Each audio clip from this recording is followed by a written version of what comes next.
We are back after a long break. The Wolff Den continues. This is episode 297, approaching 300 quickly. Pleased to welcome Mike Brodsky to the Wolff Den. Great to be here. Welcome to the Wolff Den. Thank you, Matt. I appreciate that. Good to see you. Yeah, we're gonna get into a whole lot of stuff today. But for the people in the audience who don't know you, give us a quick intro. Sure. I'm a financial advisor, author of a couple of books. We'll talk about these momentarily, Incremental Improvements and Fourth Down and Damn. Done some sports journalism. I know we had connected out at the Super Bowl back in Arizona on Radio Row. But also, I guess we can also go with actor, since I'm kind of rising in the IMDb rankings. We'll talk about that a little bit, I suppose. But that's sort of a quick overview on some of the things that I do. Very, a lot of your hand in a lot of different things. I remember when I first met you in Orlando at one of the Sports Philanthropy Network networking events. Lot going on. So we'll get to all of it. You and I did meet in person at that event, and then again at the Super Bowl. It's interesting how, I mean, you do a lot of networking. You're a lot of events. Lately, I've just been seeing people in person that I've been talking to for a long time. And it's great to actually meet them in person. And then you figure, like, randomly, you've probably seen a lot of these people in all over that you didn't even know that you were in the same event. It's weird how that works, but it's the beauty of being online and Zoom and being able to have conversations like this. And also the fact that live events are back. Absolutely. I know we got to give a shout out to Kayla and Roy for putting that event together where we first met. And then, of course, we had a chance to kind of get to know each other a little bit more, both at the Super Bowl, Radio Row, and also Johnny Damon's golf tournament. That was a lot of fun, too. Yeah. So you have your hand in a lot of things. You and I met mostly, I guess, with the stuff that you're doing with Willie and FNN. But that's not the core of what you do. On a day-to-day basis, you're in the financial world. Yes, I work as a financial advisor. I've been doing this for over 25 years. Started my career at Smith Barney in Winter Park back in 1997, and our team made a move to Ameriprise in 2010. So I've been working with individuals, families, on helping them plan for the future, helping them to afford a more comfortable retirement, saving for their kids' college or the grandkids' college, and making sure that we're maximizing the amount of wealth that's going to be transferred from one generation to the next. So that's what really pays the bills. But of course, you mentioned FNN, Florida National News, and Willie, of course, who's been very good about getting me some access into some interesting sports events and that sort of thing. And that's a whole nother story too. We could talk about how I sort of got into the whole sports journalism field just for fun. Yeah, that's what is sort of what I want to delve into next, is the fact that you've been doing the financial stuff for 25 years. The landscape of the financial world and the world in general has changed quite a bit over that time, which has allowed you to sort of do a little bit of everything else that you're doing. How did all of that come to be, from just, hey, I'm doing this, to now I'm doing a bunch of other stuff? Well, it's interesting. When I first got into the financial services world, I had actually come from a television background. I was working as a television news producer with the NBC affiliate in West Palm Beach, not terribly far from where you are, and also with America's Health Network in Orlando. And around the time that I was getting married, decided to go for a bit of a career change and kind of left the television world and became a financial advisor. And really what I'm doing now, this is really what I had studied. I majored in economics at Yale University, got my MBA from Duke University. So the TV was certainly a lot of fun, but it's a tough career and kind of tough to make that work. Financially, it could be a bit of a challenge, but pivoted to financial services. It's worked out very well, and I've been able to kind of grow my career over time and get entrenched in the business. And what's also happened, if you think back to all of the changes that have happened since 1997 regarding technology, the explosion of the internet and even cell phones and things like that, what's really happened is it's allowed me to be able to kind of do the job from almost anywhere. As long as I have my cell phone and maybe a laptop for certain things, I can kind of do the job from anywhere, right? I mean, it used to be back in the day. I mean, if you really go back to when I was interning at Searcy, Lineman, Hutton, when I was still in college in the late 80s, I mean, if you weren't sitting at your terminal, you couldn't really do anything in the financial services world, right? But now everything is mobile. You don't have to be stuck in an office. You don't have to be stuck in front of a laptop or a computer. You can kind of do it from almost anywhere. And that's really opened up a lot of opportunities to, what's funny is I think back to some of the interviews I was doing on Radio Row. And then like, as soon as their interview would wrap up, I would like take a few steps away, hop on my cell phone and make a call to a client to return a phone call that had come in during the interview. I mean, so it's like you can kind of do the job almost anywhere, which is great. And it's allowed me to kind of do some of these other fun things. But it also, I think you have to earn the right to be able to do, even though you could work from anywhere. And it's been the case even before all this change in the pandemic.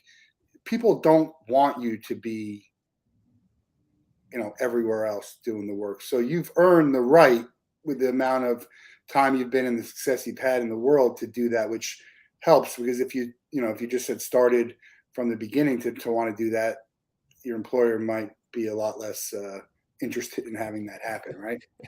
Well, that may be true. I mean, I guess at this point, I've built up enough of a business that I can kind of manage that. And, fortunately, we've got our team in place here to kind of continue to make sure that things are running, even if I happen to be out of town for something. And at the same time, I do look. It's not like I'm always doing this other stuff. Like no, the Super Bowl, yeah. Like for me to be able to take the Super Bowl week and do that, that's kind of unusual that I take that much time off. But Super Bowl is such a unique experience.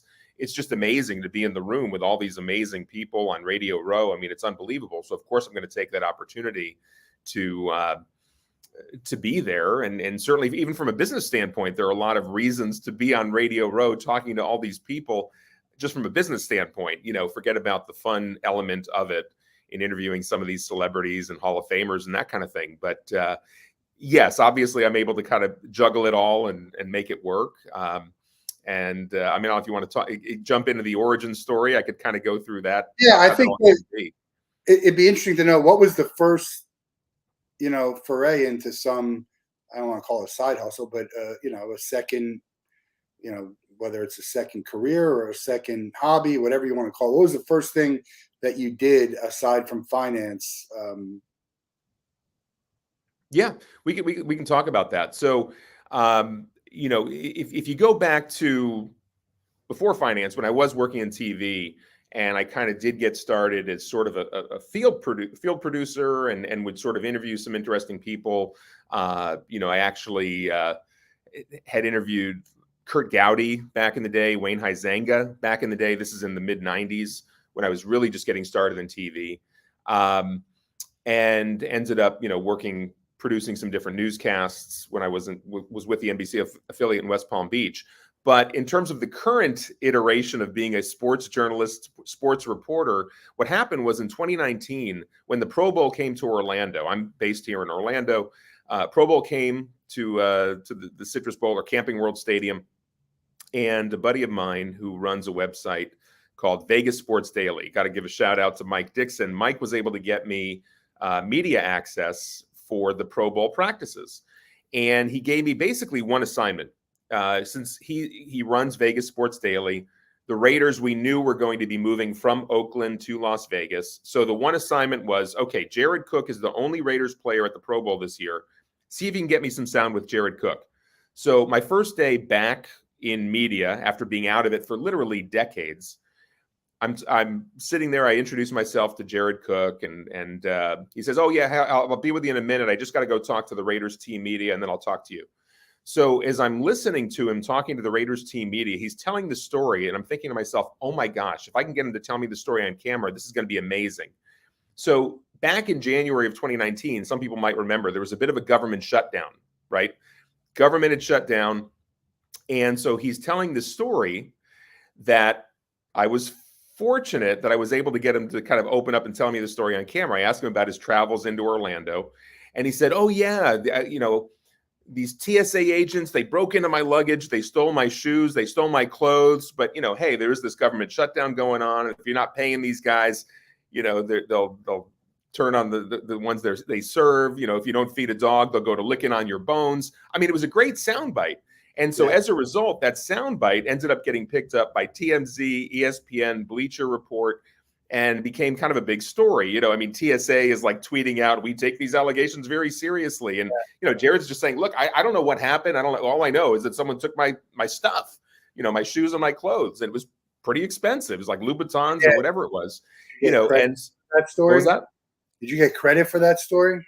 I did get credit for the story. So it was, Mike Brodsky of Vegas Sports Daily. And it was funny because Mike Dixon was calling me in a panic that afternoon saying, hey, we want to get you on, we got some interviews lined up for you. And it's like, I couldn't even do it because my wife and I actually had tickets to go see Hamilton at the Dr. Phillips Performing Arts Center. And of course, back then, Hamilton tickets were like the hottest thing around, right? So I had to go see Hamilton with my wife, of course.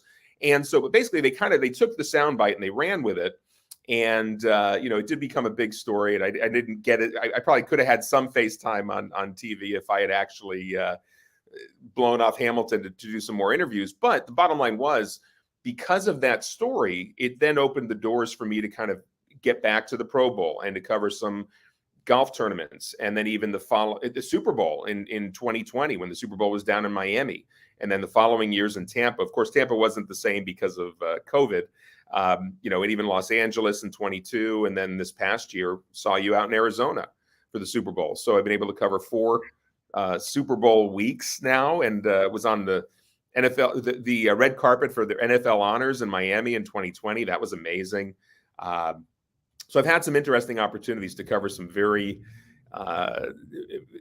very interesting experiences in the sports world, and even an occasional Magic game over here. And, as a Duke fan, it's been kind of fun to interview like Paolo Banchero and Wendell Carter Jr. and that kind of thing. But so it's been interesting just to be able to do this. But it all really came from that one story that opened the door for me to go back out and do this again. Is the Pro Bowl the worst of the 4 major sports all-star games? Well, it's not an exciting game. Let's be realistic, but it is cool when you think about all the players that are there.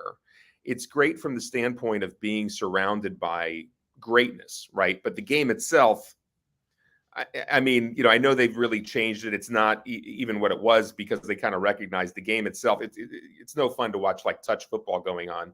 So they've kind of, the Pro Bowl has evolved. You're right. It's hard to get they need to. There's stuff that they can do. I think that would be fun for the fans. Like the other day, they were talking about bringing legends to do the home run derby, which would be watching Ken Griffey Jr. and Cecil Fielder try and hit home runs at this age. Yes, that'd be cool. It would be kind of fun. So they need to evolve and make it better. A lot of times, so like the fan, give fans access to the players and let them watch, competition going on. To me, that's if you're related to the Super Bowl, like the Super Bowl week, if I could choose between being at the Super Bowl week and just going literally to the Super Bowl, I'm going to choose the Super Bowl week all day long. Yeah. Oh, absolutely. The funny thing is, here we are talking about the Super Bowl. I've been to now, these 4 Super Bowl weeks. I still have yet to be inside the stadium for an actual Super Bowl. And I know you went to the game. I haven't even been to a game yet, to the Super Bowl game itself. For me, the Super Bowl week is really the excitement of Radio Row and seeing all these amazing people, Hall of Famers, celebrities, everywhere you go. It's incredible. And some of the folks I've been able to interview over the years, and even, like even this past year, being at the MVP press conference the day after the Super Bowl and getting a chance to ask Patrick Mahomes a question. That was pretty incredible too. So, but the game itself, I've just been watching either on a big screen or actually for Arizona, I did go out to I forget the name of the park out there and just watched it with, 10,000 fans. And, that was also still a lot of fun, What was that again? I think that's a cool experience too, to be watching. I haven't been able to watch like a watch party, but even what they do with the NHL playoffs and all these playoff games, get a big screen, get the fans out there for the road games, and Right. you know, to be able to experience stuff like that. It's Yeah. I think for me, even in the Super Bowl, and I relate it to the Field of Dreams games that I went to, is that they're really making all of these made for TV events, even these like incredible in-person events, are really geared towards the television market, which is disappointing as a Yeah. fan. But Right. well, it still should be a bucket list to be able to say, you know, you're at the game that decided it all. I think that's also part of, you know, what Yeah. the game is, and not what it's there just to be at. So it's pretty Right. cool to do that. The Radio Row was fun. It was interesting. It's eye opening, like the people who everyone has a handler, and they, you know, it's we got to get you to these big people. And I thought I was going to get Emmitt Smith, and it turned out not. I got like 30 seconds with Gary Vee, but I think that was because I Yep. had like a sob story related to Gary Vee. But it was interesting just to be around that. I actually got. I remember if I told you I got scammed. Someone charged me $20 like to interview someone, which I didn't even get, and then I didn't. Oh, I didn't And hear about that. I got the money back. Actually, I just sent her a request for it just randomly. I think she realized she shouldn't have done what she did. Oh But, my gosh, I didn't even hear about that story. That's pretty yeah, wild. it was funny that I did that. So Yep. yeah, you got the reporting and stuff for Florida News Network, but you've written a few books. So Mhm. how did that come to be? Well, actually, the first one was Incremental Improvements, Change Your Life One Small Step at a Time, which uh, came out in 2014. It was something I'd sort of been working on. The funny thing is, it originally was just sort of a way for me to keep track of some of the stories that I was telling to either clients or people that I was talking with. It actually started probably somewhere around 2005 or 2006. I found that as I would go and do like a 401k presentation or talk with people about financial planning topics, there were certain questions that kept coming up that had nothing to do with money. Actually, people were asking me about other aspects of their life, just looking for advice on different topics. And so I found that I was trying to kind of just trying to figure out how to tell these stories to people. And so I found myself just kind of taking notes and typing into my computer, like how to answer these questions, how to tell these stories. And it wasn't originally intended to be a book, but over time, it's because actually that was back when I was with Smith Barney, and technically I really couldn't have written the book because we really weren't allowed to have outside business activities. It wasn't until our team moved over to Ameriprise in 2010 that I kind of found out that, well, I could put a book out. I had to report it to FINRA, the industry regulators, and I had to get approval from our compliance department. But as long as I did that, I could actually get a book out there. And I thought to myself, all these notes that I had been taking were sort of like a book, and kind of centered around that theme of incremental improvements, just making little changes in your life. Because I think a lot of people get so overwhelmed by certain goals and objectives that they feel like I can't do anything. I'm not going to make any changes. It's too hard. And just trying to get people to think about thinking smaller, Yeah. thinking about how to sort of break it into bite-sized pieces, right?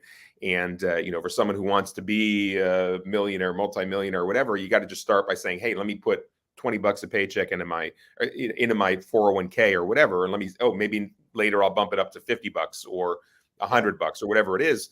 But just getting them to start with something, and then just kind of take it from there. And the same would hold true if you were trying to run a marathon. You wouldn't go out and run a marathon. You might say, okay, let me see if I can jog around my block a couple of times, and then try to work up to running a mile, and then maybe a 5K, and then over time you run that marathon. Same with weight loss, right? I mean, even if you starve yourself for 2 days or whatever, you're not going to lose that much weight. You got to figure out, okay, what changes are you going to make? You're going to cut back some calories out of your diet, maybe get rid of fried foods or certain things. Let me cut back on the sugar a little bit, whatever. You figure out what you're actually willing to do to then over time, hopefully lose the weight you're trying to lose, but it doesn't happen overnight. No. So the book was #1 on Amazon's personal transformation list. That was kind of exciting. And then to kind of talk about the other one, Fourth Down and Damn, a lineman story, the autobiography of Leon Searcy, is told by Mike Brodsky. Did you self-publish the first book? The first one was self-published because actually, it's funny. I talk about the I mentioned earlier that I had to get a compliance review from our company. I finished the book in about April of 2014 and submitted it to compliance. It took 8 months of our company reviewing it. They would come back to me and say, okay, you got to cut out this section. You got to put in this footnote, these footnotes, these disclaimers, all these changes that I had to make. And during that time, I was actually talking to a lot of literary agents. And what I recognized, everyone's asking me, well, how many Twitter followers do you have? And I had to explain, well, as a financial advisor, I'm really not allowed to tweet. So, okay, well, how much time can you devote to the book tour? And it's like, oh gosh, well, I'm a financial advisor. I can't really be traveling the country doing this book tour. So ultimately, I realized I kind of needed to self-publish, and that's the route that I went. And I just sort of figured that out over the time while I was waiting for the book to actually be approved. And then by December, just kind of launched it, and it was off and running from there. And what was the fallout? Like how was it received? What, did there anything good happen, bad happen? It was received pretty well. I mean, I think the people that actually, that got it and that read it, it was interesting to kind of hear the feedback about people that would sort of tell me about changes they've made in their own life because of the book. And everyone got like a different message out of it. Everyone would say, they tell me how it impacted their life, like what changes they made as a result of reading the book. So that was kind of cool, just to see the results and to hear the stories about how it actually had an impact on folks' lives. It's that was very rewarding, just to kind of see that I'm having this impact on folks. And, Sure. It definitely helped to differentiate me from maybe other financial advisors. A lot of times if we talk about, you mentioned the networking events that we go to, when I tell someone that I'm a financial advisor, a lot of times, you get the eye roll like, oh boy, another financial advisor. And if I mention, I wrote this book, you're an author. Okay. So then they kind of see you in a different light. Right. So it definitely helped to differentiate me from other financial advisors, I guess, just having that book out there. And even now it's at the point where just to get the message out there, if folks want to go to incrementalimprovements.com, you can actually download the PDF version for free. Of course, look, the paperback's still available. The Kindle's still available. You can get that on Amazon if you'd like. But even if you just want to take a look at it, and I'd rather have it out there and let people kind of see it, read it, experience it. And as I tell people too, you don't have to read the whole thing cover to cover. If you read the first couple of chapters and then jump around to the sections that are of interest to you, it's probably good enough. If you want to read the whole thing cover to cover, that's great. But certainly you can get the message just by reading small pieces of the book, I think. But it also then opened up the door for the other book. I don't know if any other questions about the first one before we jump into book two. More of just conversation. No, I don't have any questions in mind, but we just right. How did you get to write the second book? Yeah, so that's what was interesting was the second one, which again, it's the autobiography of Leon Searcy, who was an offensive lineman, both with the Miami Hurricanes, winning 3 national championships, and then in the NFL with the Steelers and the Jaguars, number 1 pick of Pittsburgh Steelers. It was actually Hall of Fame coach Bill Cowher's first round draft pick was Leon Searcy. So how did this book come to be? The Hurricanes won national championships.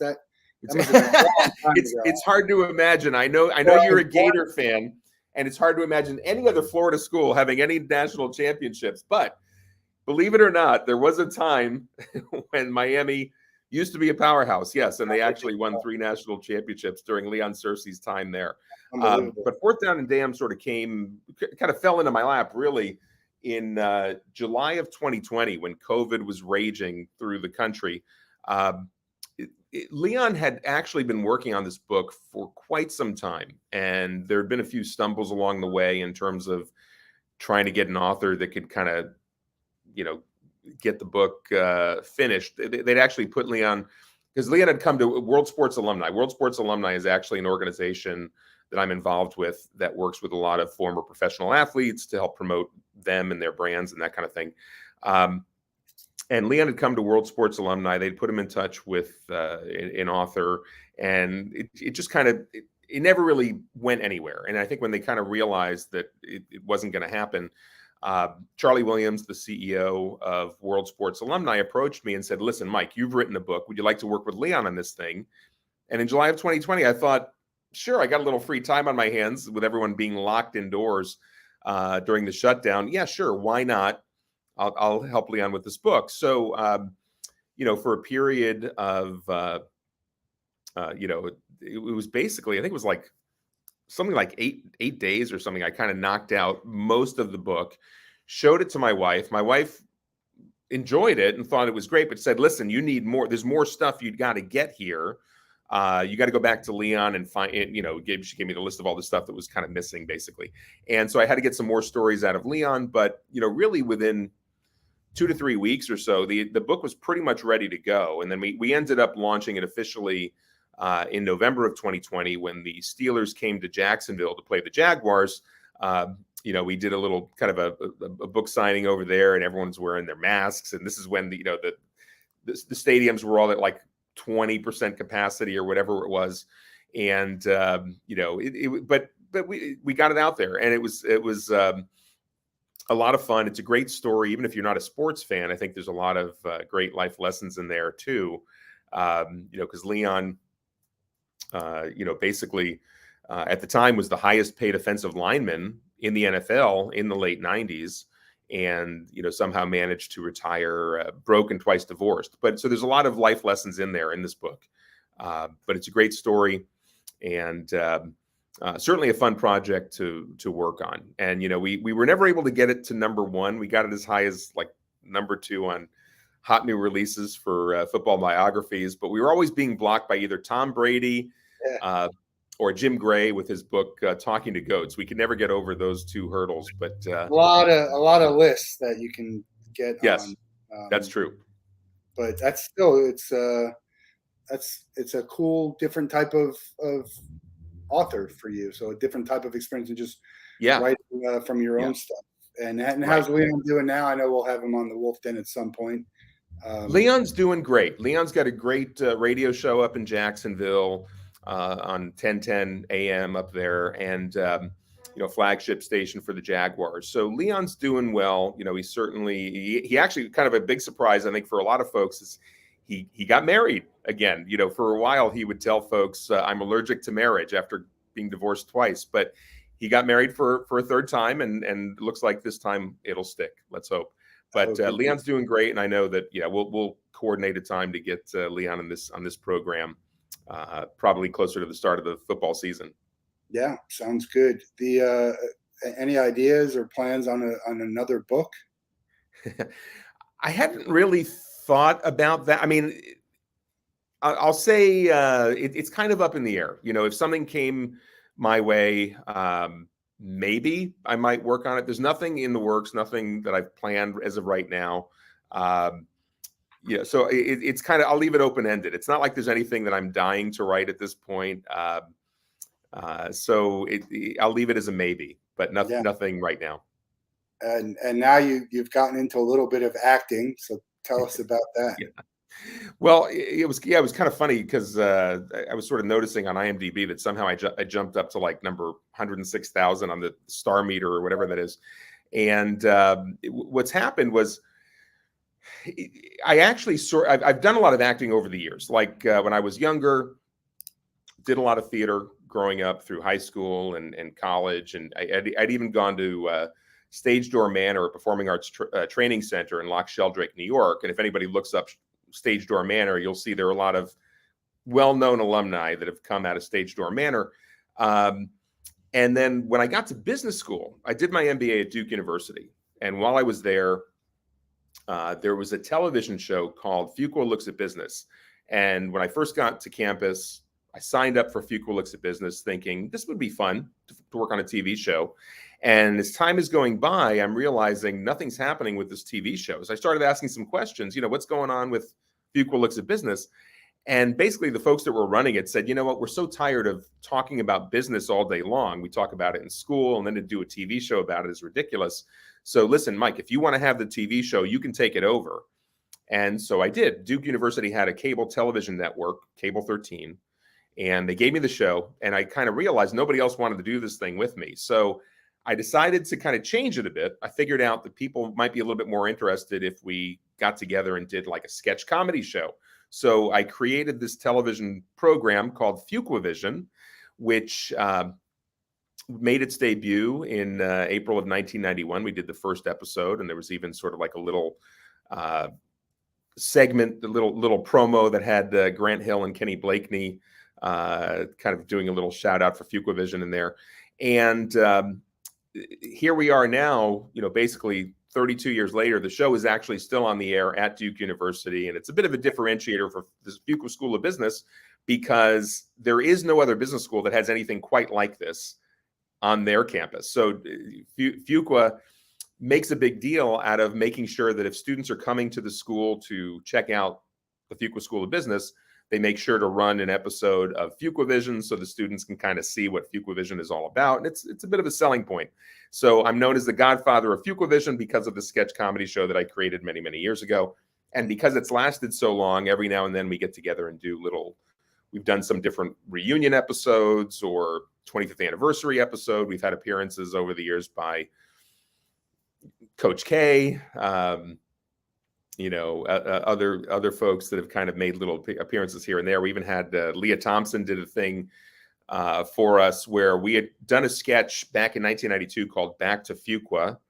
And we then 25 years later did a sequel with the original cast, also called Back to Fuqua Part 5, basically. But I was able to convince Leah Thompson to do a little cameo, which was, I couldn't believe she did it, but she did. And it's actually on YouTube. You can actually find it. My link tree will take you to the FuquaVision page, and you can even check it out if you wanted to. And we even did a little thing with, if you're a Seinfeld fan, you might know the Soup Nazi. He did a little thing for us as well. So that was just kind of a fun thing to do. And more recently, I was an extra in a movie called Old Enough years ago, back in 1984.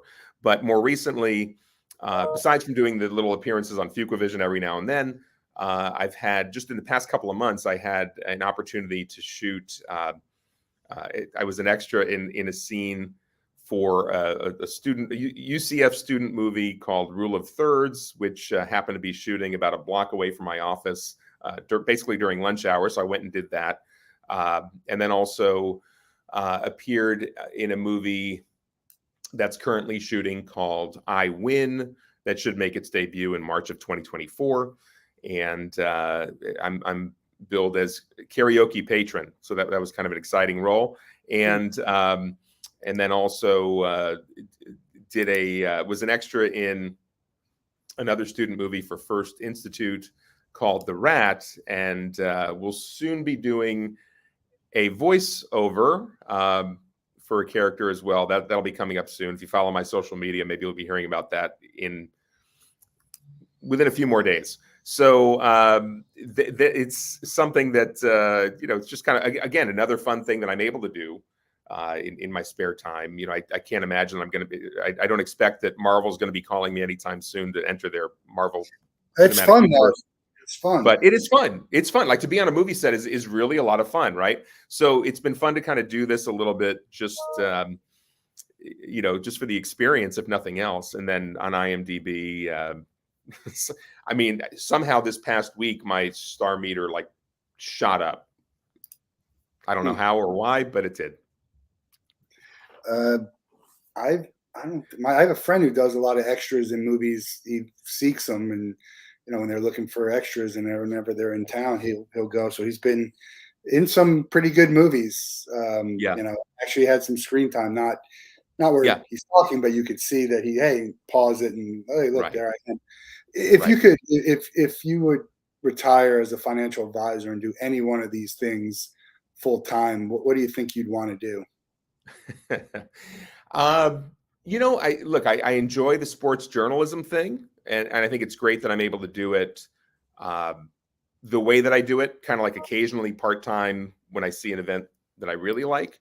The acting thing is fun too. I'd love to do more of that. And I think what's great about I'll say my life is that I'm able to kind of do all of these things, right, and kind of integrate them all together. So I think the fact that I've been able to do all of this other stuff, to write a couple of books, to do some acting here and there for fun, and to do some sports journalism, some sports reporting, it's been great, because I kind of get to pick and choose what I'm doing. And so it doesn't feel like a job. It's not a job, right? I mean, you can almost imagine, like, if let's say if you were to kind of really say, okay, hold a gun to my head and force me to pick one, if it became a job, I don't know that I would enjoy it as much. Like, if I had to cover every sporting event, eventually it would probably get really tiring. Yeah. But if I can just kind of pick and choose the ones that I really want to cover and not do it like every day, but once in a while, Yeah. it's awesome. It's great. Yeah, I definitely understand that.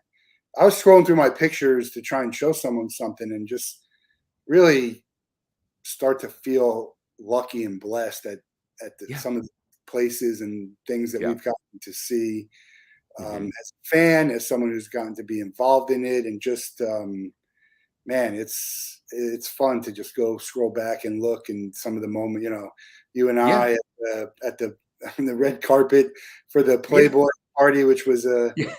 huge Yeah. The thud. Ludacris concert. Yeah. I mean, that Everyone was, stood up, and then we get in for Ludacris, and it's kind of like you almost got to weasel your way into some things and like act like you've been there or act yeah. that you belong, and then let someone.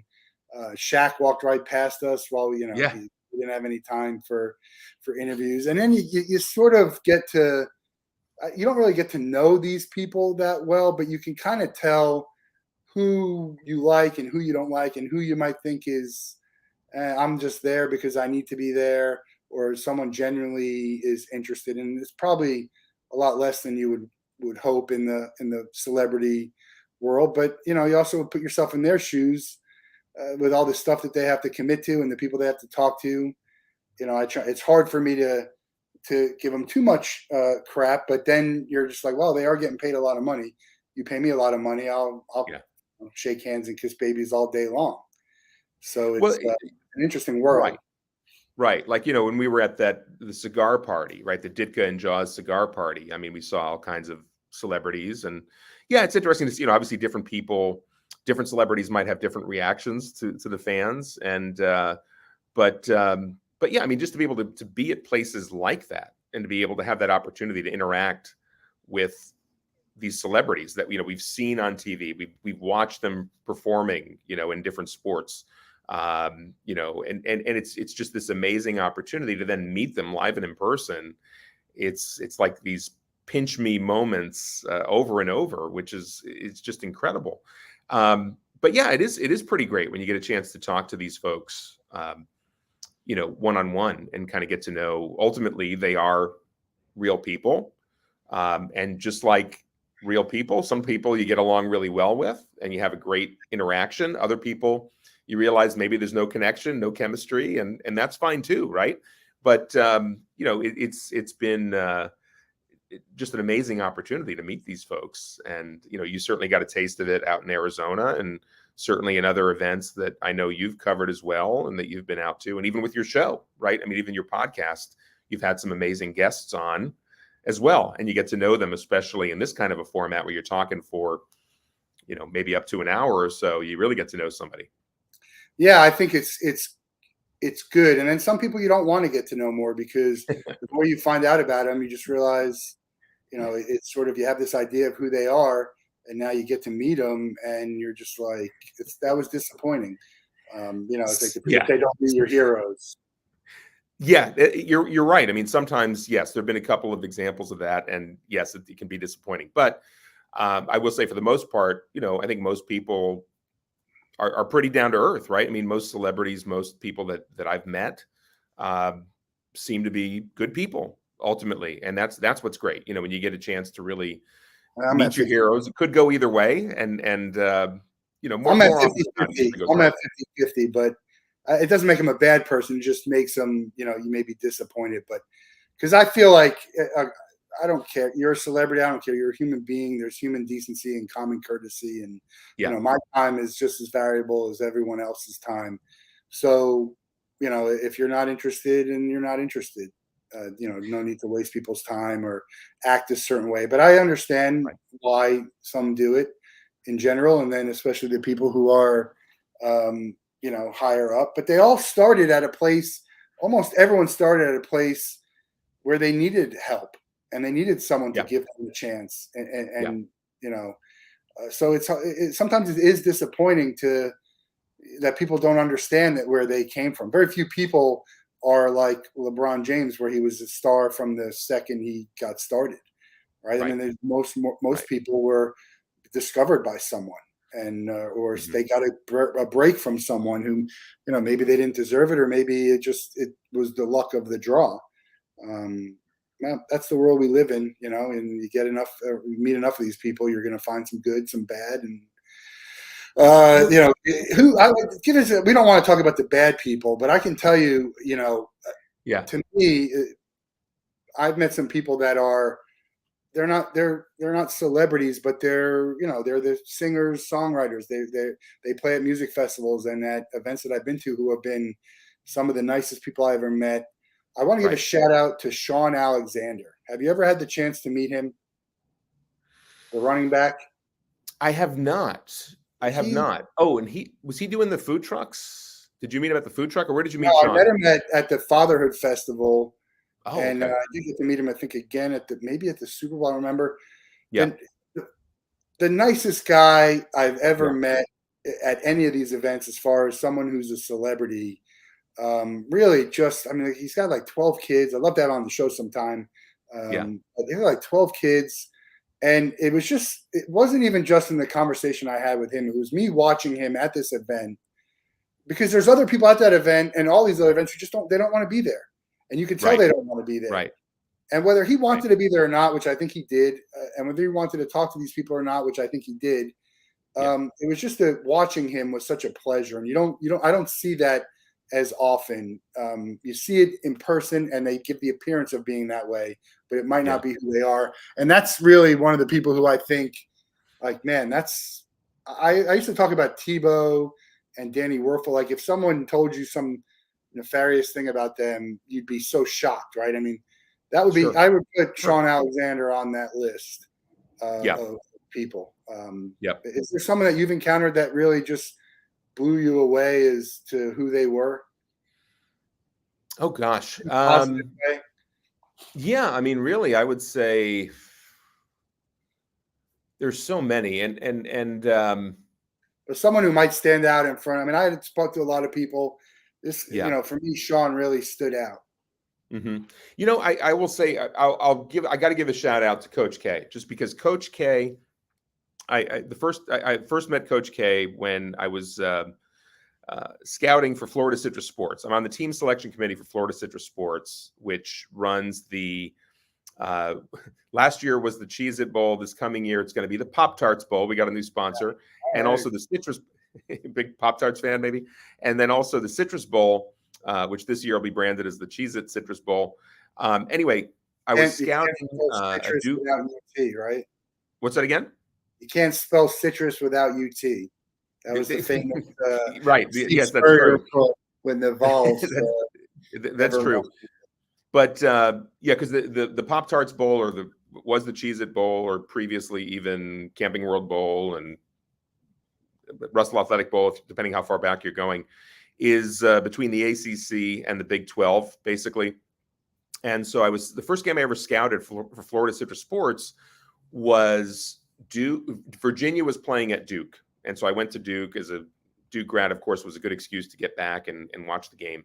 And I happened to be in Kevin White's box. Kevin White, the athletic director and the father of Danny White, who a lot of folks know as well from UT. And Yeah, Mike White. anyway, what's that? Don't forget Mike White. And Mike White, of course, you're is a Gator fan, of course. Yeah, Mike White, the basketball coach. Now he's the coach of Georgia. With Georgia now, yes. But, I know you're a Gators fan, so let's focus on the Gators, right?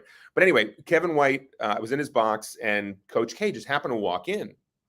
So the other scout that was there with me, we started talking with Coach K, of course, and Coach K was there with his wife Mickey, and we're just chatting. He's showing off like his 2012 USA ring, and I'm talking to him about how different the game had become since all these players start. Like, used to be at Duke University, players would come for 4 years and stay, right? And then, of course, it wasn't until, I guess, maybe Elton Brand might have been the first that really left early, and now it's just most of these guys are one and done that's just college basketball these days, right?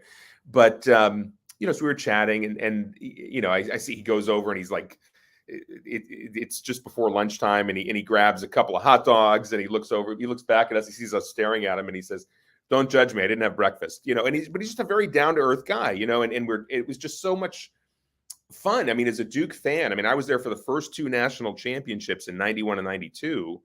And I'd gone through the whole experience of, camping out for my season tickets as a grad student.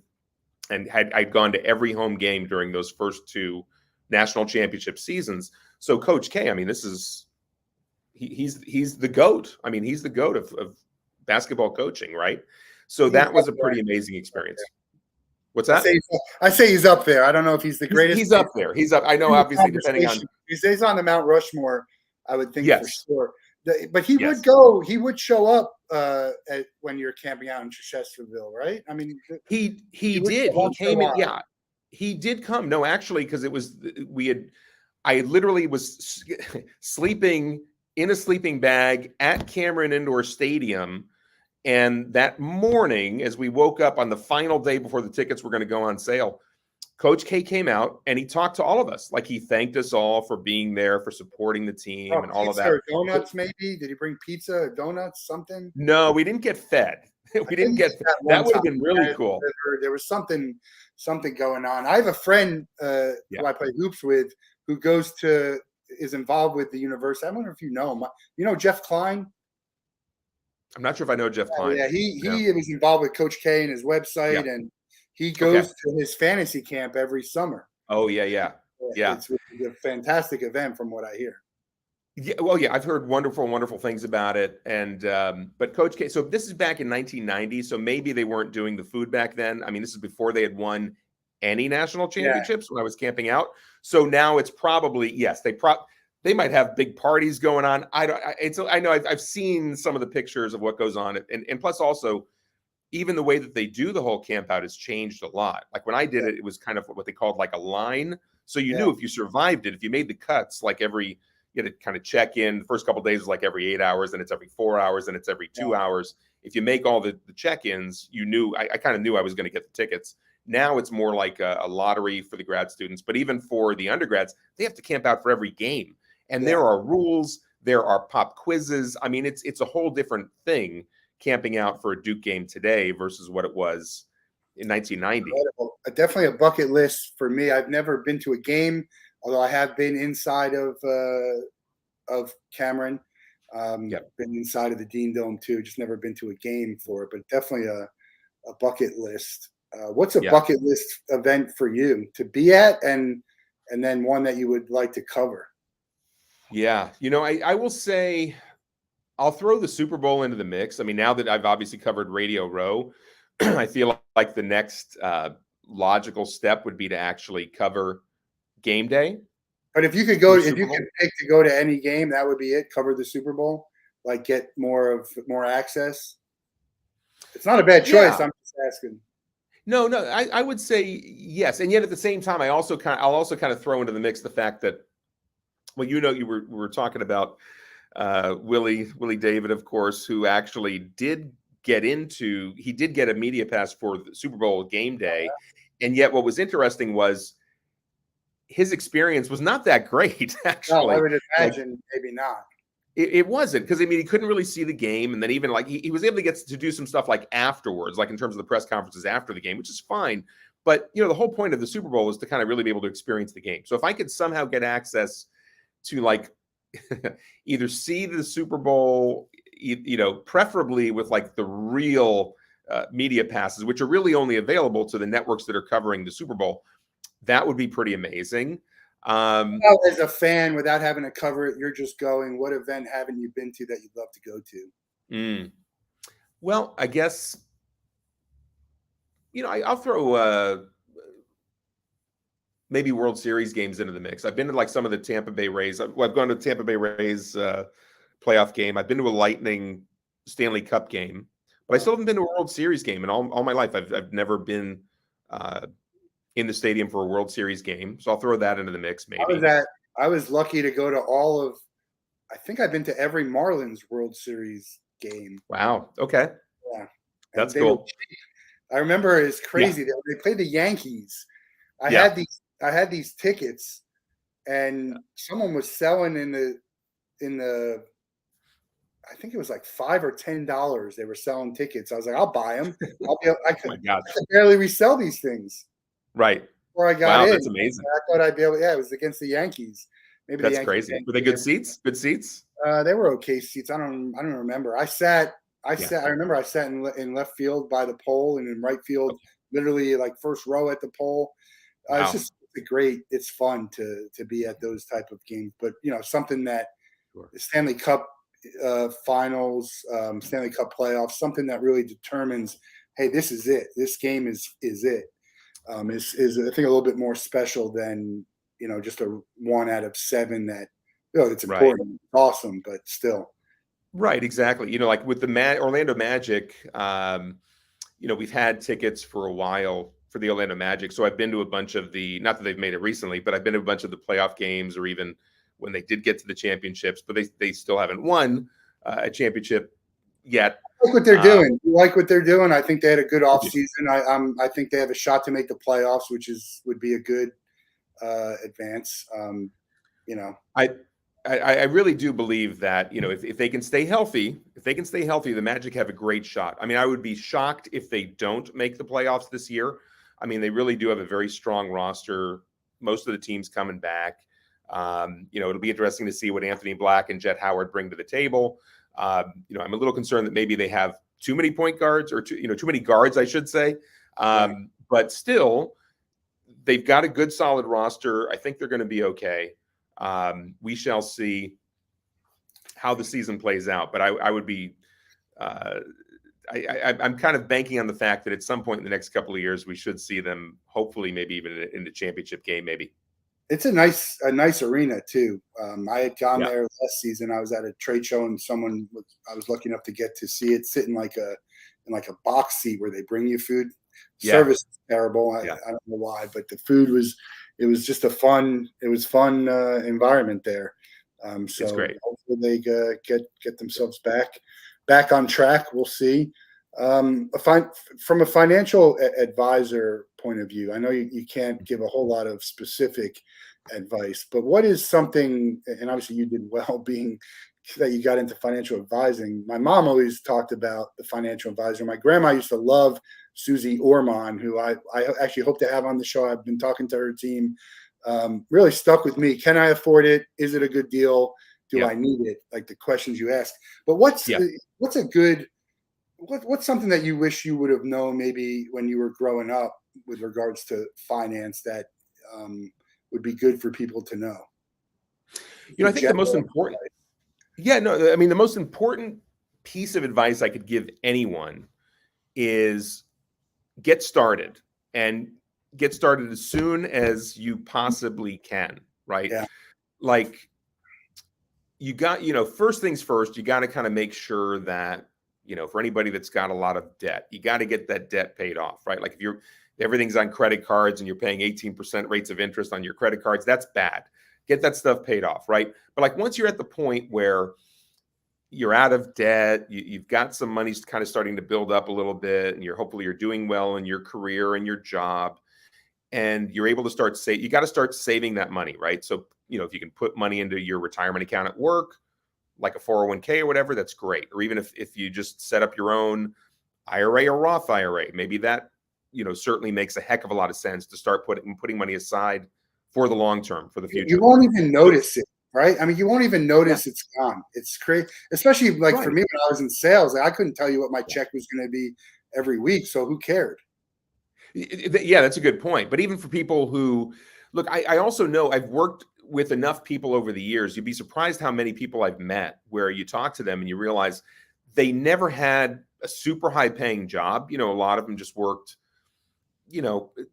barely above minimum wage, but they would always get into the habit of saving at least a portion of every paycheck. And if you do that long enough, just the power of compounding, the time value of money over time, that money's going to build. If it's invested wisely, make sure you talk to a good financial advisor about how to do that, of course. But if you're investing wisely over a long period of time, that money is just going to build and grow and snowball, so that when you eventually want to retire, you'll have the money there. Your nest egg will be there to allow you to afford the life that you want to lead. I made a lot of mistakes, whether it was lazy or bad ideas, and just not, leaving money on the table for 401s. The companies will match it, and not buying something because I didn't think I could afford it. People always have this, like, we get in our own way. Just do it is the perfect slogan and example for everything in life. I think it's trademarked, but yeah, I would take that one if I could. I'm saying it's such great advice, and once you get started, you're going to hit that obstacle. Just get right past it. I mean, we have people who don't want to pay off their debt, but they have it in their account, and I'm just like, the money is no good sitting there. Pay it off. Like, if it's money in your bank account, no, you should never have any bank account that has any money. Maybe a savings account, like a bank account, just to have. I don't mean any, but like to have all this money there. Pay off this stuff. It doesn't make any sense to have money in your bank and have debt. Well, you got to look at it holistically, right? You got to look at every aspect, right? And that's one of the things that as a financial advisor, we're able to kind of take out some of those emotions, right? Because sometimes people get caught up in either certain habits that they've built up over the years, and it's hard to then change those habits. But if you get someone professional that can, financial advisor that can look at your situation and try to identify, how do we make this better? What changes can we make here to improve what you're already doing? And so, because you want to be careful about making blanket statements like you should never have money in your bank account. I know that's not accurate either, but I know what you're saying. Yeah, I know what you're saying, right? So you got to look at, making sure that you're doing the right things with every aspect of your financial life. Yeah, but saving is a huge. I mean, the government and your company wants to give you free money. Take it. Yeah, even if you feel like you're getting a little bit less every week, you'll be fine. I mean, I remember I was making $30,000 a year, and I was doing fine. I was going to all my events. Yeah, sure. I was living paycheck to paycheck, and maybe accrued a little bit of debt. But it's, if you have the habit, you could find that it's the same whether you're making 30 or 50 or 100 or 200, and then now you just add more to it, and it just, like you said, it all compounds and gets and adds up. Right. I would say you're in the financial world. I want to ask you this. I am worried about the next 20 years of my life and all the activities I can do rather than the retirement and forward. There's no right or wrong. It just depends on who you are. And you're also always just rolling the dice to see how long are you going to live? How much money? What's the money? What's going to happen? Yeah. Where do you sit with people? Do you personally, just your personal, Sure. Are you more excited about the next 10, 15 years of your life, or, what's going to happen with retirement with regards to the money that you're spending? It's all important. So in other words, as part of the financial planning process, it's important to kind of talk to people about what are their priorities, what's important to them.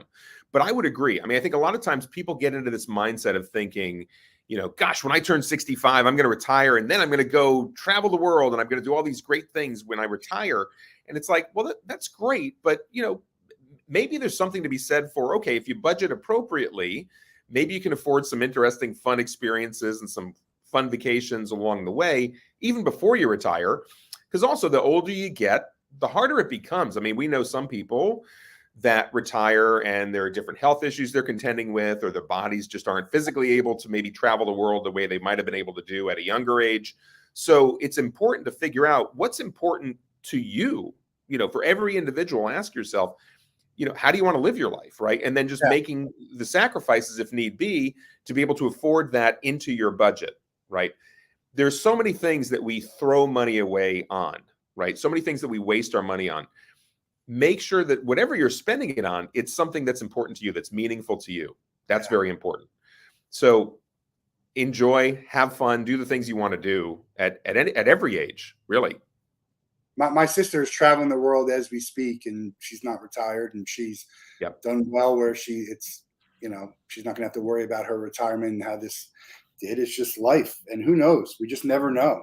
But that's always and I have friends who, even though their parents were like, save until they retire. And then they went on lavish trips and cruises and did nothing and really, spent money. It's just, for me, I want to live in the now. always be mindful of retirement, and you assume your earning potential hasn't ended, and there's stuff that happens, and you have some investments, but who knows? But I worry more now, and concerned now, and Yes. not for everyone. It's a hard thing to do, but right? it's important to plan. You're right. I mean, that's the most important thing, is putting together that plan, right? Sure. If you're just winging it, that may not go so well. But if you're planning ahead and being, intentional about what you're doing, Yeah. that's what you want. That's what you want to get to, is to get to that point where you can enjoy your life over the next 20 years. And then at the same time, make sure that you're also still planning ahead to be able to afford to retire at some point down the road. So if you juggle it all, you should make it work. It's all about the planning. Financial literacy is something that needs to go into the schools, maybe high school. And even if you think about finance from a college point of view, that's not helpful to me. You go back to micro and macro finance. I mean, how much of that stuff is relevant to any of this? It should be more like real world stuff. And I remember, I just remember taking those. I think I failed one of those courses. But I think we need to teach people from a younger age what they do with it. That's up to them, but at least have them understand a little bit more about life and the real totally world. agree. Totally agree. I mean, that's definitely an area that, it's something that I've spoken over the years to kids. I say kids, I mean, students from, college age or even business school, MBA age, all the way down to literally kindergartners, about money and finance and investing. And so it's important to get that message out there. A lot of times kids are not getting exposed to these topics at all. Look, I was very fortunate, when I was at Yale University as an undergraduate, majoring in economics, I had the opportunity to study with David Swenson, who managed the Yale Endowment until he passed a few years ago. And what an amazing experience. I mean, he's sort of a legend when it comes to institutional investing. Or Robert Shiller, a Nobel Prize winner for economics. To have him as a finance professor was unbelievable. So, I certainly also maybe took some time to kind of educate myself about some of those other topics. But you're right. A lot of kids just aren't getting exposed to it. They don't even think to investigate it. So then they get out in the real world and they have no idea how to write a check, right? I mean, there's some things that are just very basic finance that a lot of kids have no idea how to do, right? And they might not need to write a check. It might not need to write a check anymore. Well, that's true. Yeah, it's all Zelle and PayPal or whatever now, Cash App, right? Think about the timing. I spent so much money buying CDs in my college days, and now you get all the music for $10 a month. So think about how much money I would have saved if I didn't have to buy all these CDs, and I would buy it even if I liked one song on the CD. Actually, outside of the Columbia House type deals. That's for another conversation. Had some fun with Columbia House and Warner. Yes. Yeah, we're going to let you out of the Wolff Den with the same question everyone gets. You can spend a day with anyone in the world, 24 hours. Who would you pick and what would you do? They have to be alive and you can't be related to them. Wow. One person. I would be fascinated to spend the day with Tom Brady. Okay. There's a guy that, my gosh. What do you think? I mean, who's been more successful as an athlete than Tom Brady? So there's a guy that I've seen him in. I got to cover the Bucs one time when they played the Giants on a Monday Night Football game, and I got to see him in a press conference. But I've never spent, obviously, any meaningful time with him. I'll say Brady. That'd be kind of cool to spend a day with him. Do? Obviously, you have some conversations, but is it during while you play golf, throw the football around, watch a movie? Who knows? What all of that. I mean, it'd be fun. Yeah, I mean, why not? I think sure, let's throw golf into the mix and got to throw a football around. I mean, of course, got to catch a Tom Brady pass. Yeah. Just hanging out with Tom. Like why not? I got to get to the list. We're finalizing the list of all 297 episodes to get a list. I feel like he's been said before. It's a great choice. But my friend Brent laughs at me when I say this. We're going to try and make it happen if we have enough power, money or influence, we can make any of this stuff happen. You could spend time. I think the way I got this was someone said you could spend 24 hours with Roger Federer for $1 million, and they literally time you. So the second he comes in, the timer goes on, and it was like I found that interesting. So that's why I say, Yeah. you could make it happen with enough people. Hopefully Ticket Time Machine will have some of these people at events or as part of what we're doing. That would be fun, but it's on the Absolutely. list. Check Yeah. out Mike's books. Go to the link tree. You can find all of his stuff. Support FNN and the events that he's in. Follow FNN. They got some great stories and pictures from events around the globe, but also obviously specifically in Florida. And if you need financial advice, he's a financial advisor that can help you out. You can read about his philosophies before you even talk to him, which is always a good way to, hey, this guy makes a lot of sense, or he knows what he's talking about, or maybe he doesn't know what he's talking about. When you see people talk, it's like everyone's fine until they open their mouth. But yeah, check it out. And great to have you and chat and get to know a little bit more behind the scenes. Although we have had some time to talk outside of work while we were at work about stuff outside, and looking forward to being at an event with you that we cover. Yeah, absolutely, Matt. It's been a pleasure. And thank you very much for the invitation. And of course, folks can see the link tree, linktr.ee/Mike Brodsky. You can find all my links there. And thanks again for the time. I really appreciate it. Perfect. We'll talk soon. We got more Wolff Den this week. We're back and we're approaching episode 300. So stay tuned. Thank you. Have a great night.